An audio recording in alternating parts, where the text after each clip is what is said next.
I'm Michael DePlata. I'm the VP Creative at Monolith on Shadow of War.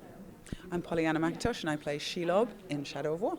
So Shelob, finally the big reveal. I've been waiting for this for months. So talk about how you guys are handling the character of Shelob. Do you want to take that one? Yeah, sure. She's very much in the way that Gadriel guides Frodo. Shelob is guiding Talion, but she's obviously a little darker, being a giant spider that also has a fair form, if I do say so myself.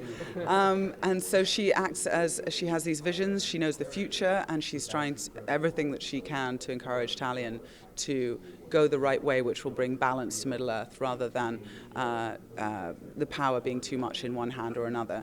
She has a history with Sauron. She's not a fan, let's just say that. He betrayed her long ago.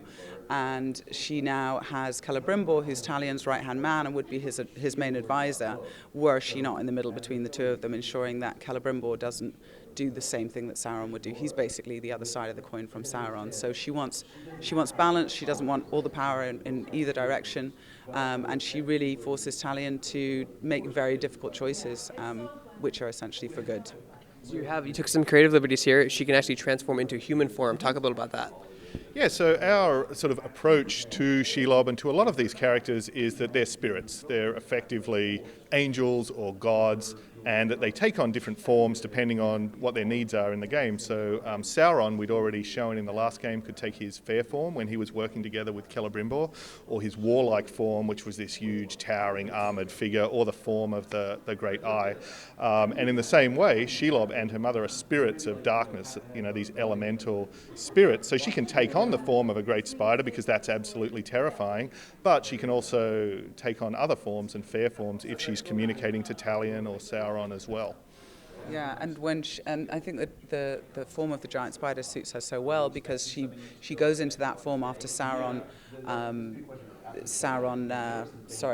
Sauron lets her down, and leaves her for dead. And so a spider is a creature that is singular and alone, in the dark.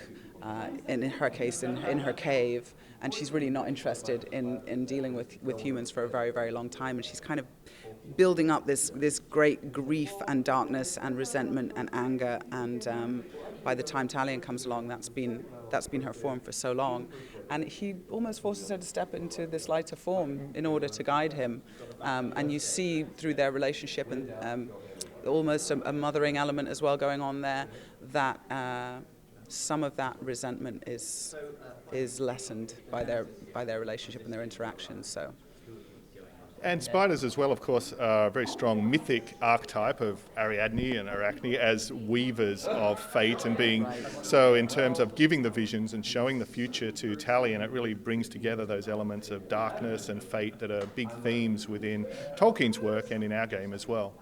Now she's explored in the book in the Two Towers mainly as like a talking thing as a kind of you mentioned a goddess to Gollum who feeds her and helps her out and just works with her, and then she's explained a little bit more in the very confusing Silmarillion. Did you read any of that or try to get in more understanding about the character, because it does get really convoluted in that Silmarillion? Yeah, absolutely. I mean, the books was something that I read when I was really young, and it was great to go back and look in there as well. I kind of grew up on Tolkien partly because my grandfather was very close with him, so there's a history there in our family. There's this sort of mythology of the Lord of the Rings where they were playing a squash game together, and Tolkien tore his Achilles heel and ended up laid up for months, and in that time he wrote the books. So it was the way he got started. So it's really weird to end up doing the game and playing Shelob. It was great fun. No, I just got lost in that story again because it is so awesome. I think the thing with Shelob, the two things that we looked at in the books that really resonated, one was that Gollum did worship her as a goddess. So there is this spirit and this dimension.